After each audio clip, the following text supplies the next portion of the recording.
Okay, hi and welcome. This is going to be the new deck going forward for the ranked videos. I don't do a deck tech normally, but we've had a huge shakeup with Final Fantasy, and I wanted to explain this version of the Niv deck. So, I have the 4 columns here, we'll explain in a little bit. But primarily, there's 2 things I've been noticing playing the Niv Mizzet Reborn deck recently. I was having trouble applying pressure because of a lower creature count with a lot more interaction. And there was also a significant decrease in the number of hits with Niv Mizzet. There were plenty of times where opponent and I were back and forth and close combat, like we're both in a top deck war. I grabbed my Niv Mizzet Reborn and I hit 0 or 1 card. So I wanted to create a really heavy multicolored deck that would literally optimize Niv Mizzet Reborn hits to an average of 4 as opposed to an average of 2. Well, an average of 1 probably if I look at the things. So with that in mind, we've dropped a lot of our multicolor, single color. The only thing we kept is Ancient Cornucopia. Mana fixing is great, but the big thing here is everyone currently is teched to deal with enchantments, so this artifact is a bit stickier. And incidentally, gaining 2 life a turn for every spell we cast is sometimes a difference in life or death. So to increase that, we've added this column here. You'll see Valky, Vanishing Verse, Helix. All of these are spells which were in the previous build that we've kept in. We've gone up or down a few versions. For example, we've gone up to 2 Supremes. We're down to a single Edgar.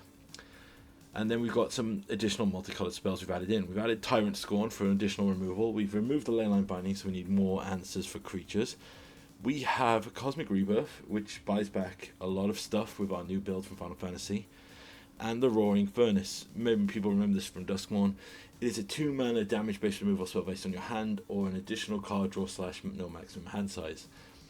But as we said, when I was building this deck, the 3 things I wanted a good ETB or effect. I wanted it to be hittable with Niv Mizzet and ideally hittable with Bring to Light. Now 2 out of 3 isn't bad, but 3 was what we went for. And now we move into our exciting thing. So these are the creatures I've added to add a bit more threat to the deck and urgency. You'll notice they're all from the new Final Fantasy set. Ironically, most of it's 50-50, but it looks like we're leaning more to bad guys. So we'll start off with Garland, Knight of Corellia. He is Rakdos for a 3/2, which is a good rate and has a good passive ability. If we cast any of our non-creature spells, we get to Surveil 1. Incidentally as well, he has the ability to pay 3, 2 black, 2 red, return him from your graveyard to the battlefield transformed as Chaos, the Endless, a 5/5 flying demon. That is an expensive rate, but 2 things I want to stress here. 1, it gives him, similar to Edgar's I Always Come Back ability, but also that is not a cast trigger. So if if Garland is put in the graveyard for a control deck, he is a good thing that can just come out of the graveyard if they don't have graveyard hate, and then it'll go back to the bottom of your library, but it is a nice little upside workaround. We then have the evil tree himself, Exdeath, the Void Warlock. 1 green and a black for a 3/3. When he enters, we gain 3 life, and then if we have 6 or more permanents in our graveyard, we transform him into a Trampler with 6, potentially 6 free power or higher. Now, key thing here, he's just here for his ETB. I'm just trying him out. I do like having something which in this very aggro meta can be a blocker that also instantly gains us life. And also he hits the magic free drop, so he's returnable with Cosmic Rebirth. And then I'll jump 1 and go to our Ignis Sciatica. I'm experimenting with this card. He is Simic, and for 3 mana you get a 2/2 human advisor who can dig the top 6 and basically put a land into play tap, so he's a nice little ramp. He also has incidental graveyard hate, which won't come up that often, but when it does, it's very relevant to make food as well, which is another way to gain life. But he's here for his ETB, and one of the reasons we want more ETBs is one of the big cards out of Final Fantasy that I personally have been really enjoying here is Joshua Phoenix Dominant. 1 red and a white. When he enters, you discard and draw up to 2 cards and draw that many cards. So his body is a 3/4, which is solid stats on a good ETB trigger.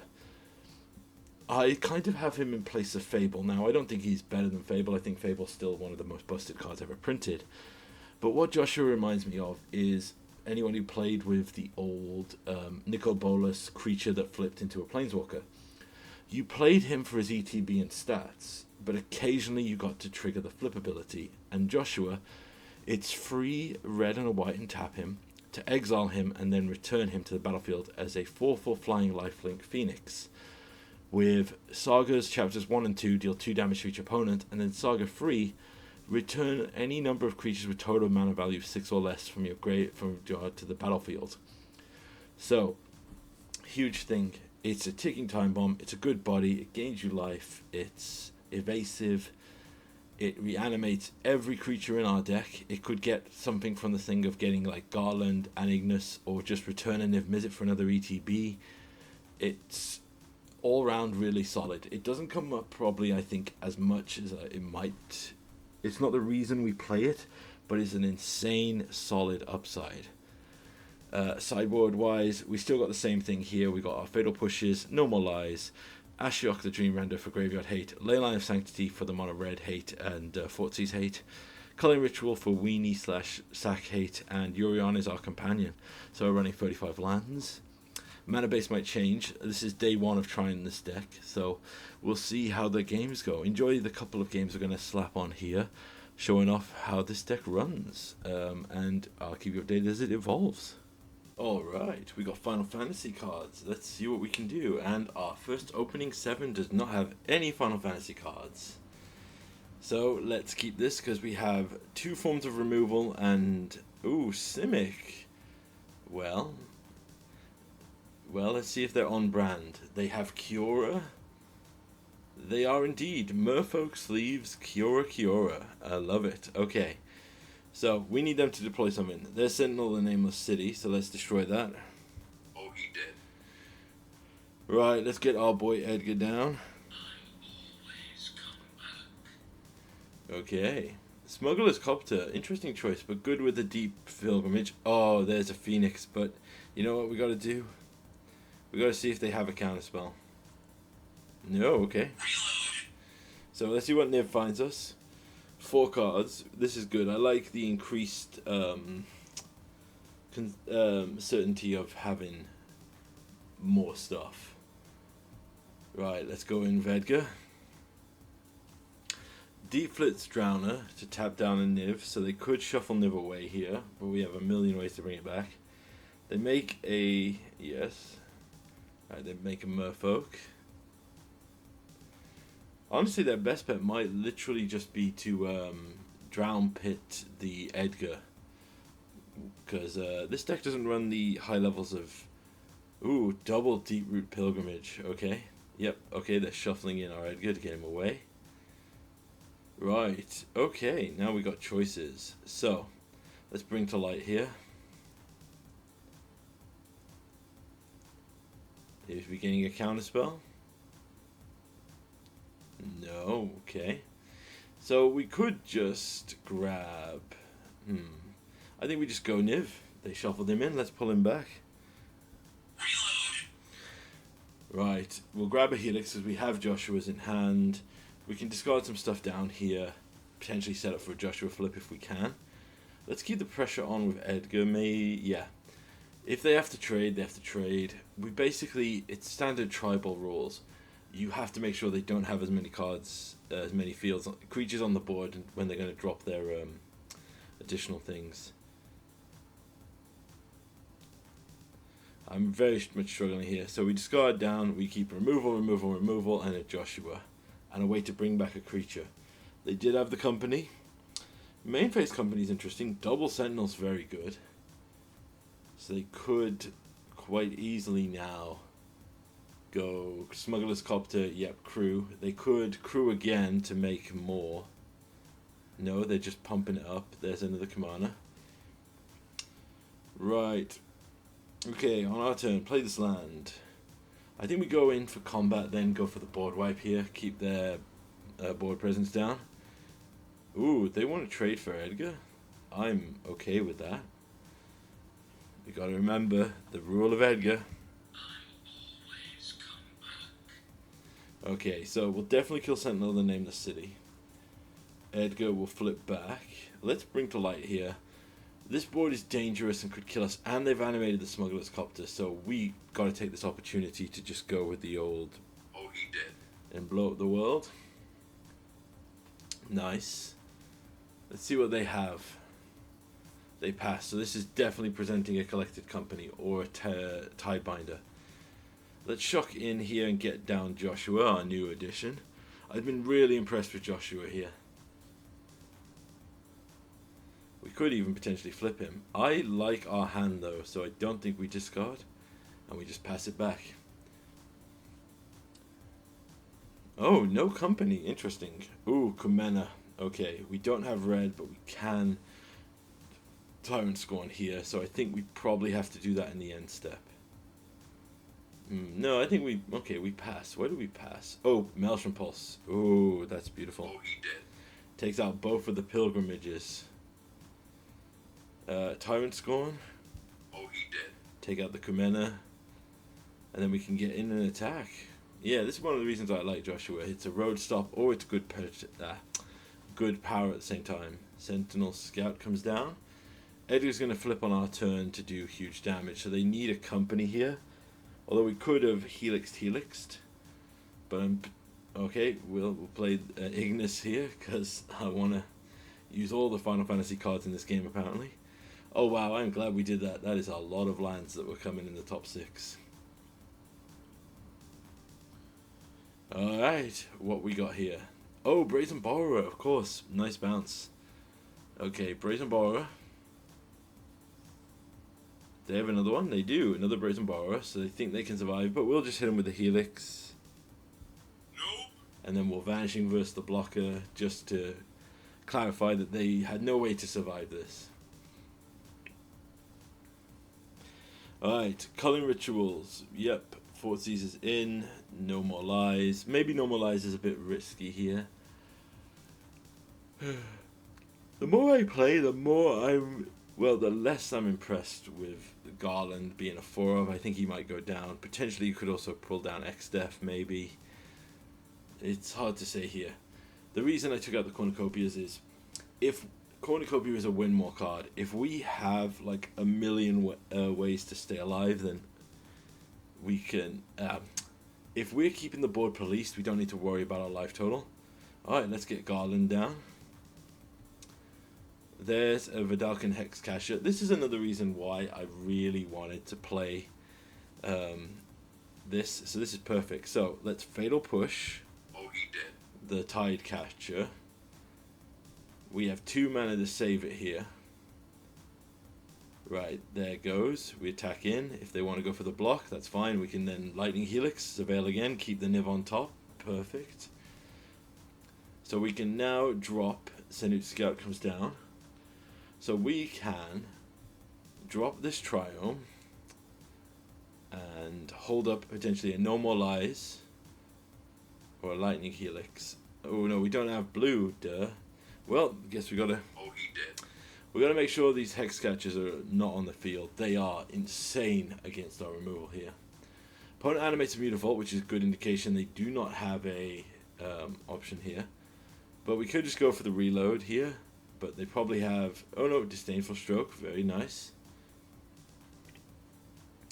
Another company. Finds a Brazen Borrower and another Senate Scout, finding a Smuggler's Copter. Very good. They pump up their creature. Nice. Well, let's throw out our good friend... Oh, wait. X-Def, yes. Let's gain free life. Have a blocker down. We can hold up a No More Lies if they have anything really scary that we don't want to deal with. There's a Smuggler's Copter. We'll let that go. That's not the worst. Free in the air. No big pressure. Another Steam Vent here. Yeah, let's get Garland back because he's Chaos and this can't be countered. So we now have a 5/5. And if they want to bounce that, we can bounce it back. Yeah, there's a Brazen Borrower to turn him into Garland. They had a very good start here. Another Merfolk. Crewed the Copter. They're swinging in for 6.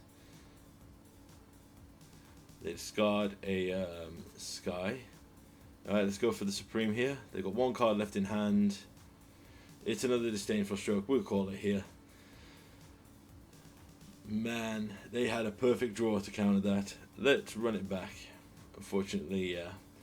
That was a little rough, but it was a very good draw for them. Their sideboard cards came through very well. This is kind of what we want, though. This is stuff that goes under the Disdainful Stroke and doesn't let them deal with the counter non-creature spell stuff. Okay, so let's go Joshua. Now we can discard 2 cards, so we'll discard 1, get rid of one of these lands to draw another land, because of course we did. Floodspitch Drowner is going to tap our Joshua. Play a Sentinel in the Nameless City, hits us for 2. Play a land tapped, play Igneous, get a land. We now have enough mana for the Niv. Also, incidentally, also have Graveyard Hate, which is not relevant, but it's good to mention. Another Sentinel of the Nameless City. They go in. We will block the Flood Pit so they can't shuffle it away. Then we go for Niv. Reload. We will take all of the cards, 4 hits again. We'll hold back Joshua as a blocker here. If they want to get Sentinel big enough, they have to do... There's a Disdainful Stroke. Bit late to the party for them. There's a Brazen to bounce Niv. They're going in. Well, we can trade. We can chump for 1. Play a land. We could Culling Ritual, take out all the maps here. Yeah, that's nice. Oh, he did. Now we can Vanishing Verse, take out Sentinel Nameless Cities. And now we can Bring to Light here, or we could flip Joshua. I think we're going to Bring to Light here for free. And I was going to grab Valky, but I think we took him out, which is a bad one on me. So let's go Unmoored Ego here. And let's take out the Company, because Company is going to be the big bounce back that could save him. And you see my dyslexia trying to remember how to spell Collected Company. And now we can look at their hands and see, right, they've took out, they still have the Tidebenders. They only have 3 Companies. That's an interesting choice for them. Right, then we just pass it back. Opponent goes in again, makes this thing. We will block with Joshua to keep our life total on 12. Let's play a land. Let's play Niv, see what they get. We go for the reload. However, they do have a Tidebinder. Very good top deck draw for them, so let's Helix. Oh, he did. We don't get the reload trigger again, but Niv gets its flying back, which is good evasion here. Let's see if they go for a Brazen Borrower to bounce Niv again, or what. Alright, Kumena came down. So here's our opening. So, cool thing I learned here, this is what I'm checking. Joshua exiles himself. So, if we flip Joshua while they're tapped out, we get the trigger, but also we've triggered Revolt. So now we can kill the Kumena. Oh, he did. Really nice synergy there. Now we can Vanishing Verse. Bye. Take care of that. Swing in with Niv, puts him down to 12. Man, I am loving the Phoenix. I think this is probably my favorite card in the current set. They have a bounce spell here, but they are dead if they don't use it here. So let's see, we have full thing here. What do they want to do? Bounce Niv. Makes sense. Buys them some time. Let's shock in, play Niv again. Reload. We get all of our cards. Let's play Garland, and we can hold up a No More Lies or a Lightning Helix as required. Joshua's going to flip back and complete it. I think Joshua's going to be a mainstay for the going season, so I'm going to have to probably find a sound for the Phoenix. Yep, and we reanimate Igneous. So Igneous will get us a land from the top 6. Then we get to loot with Joshua's ETB. Sorry, XDef. Double counter. This is absolutely insane. Alright, Niv, go for the absolute damage here. They have another Brazen, so let's No More Lies. No. We can Surveil.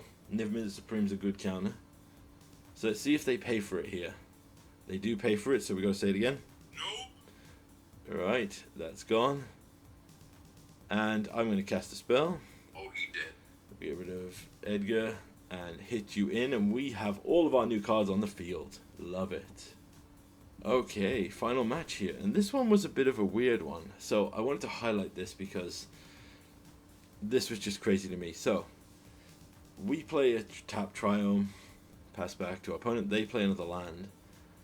They pass it back. We will play this land and pass to them.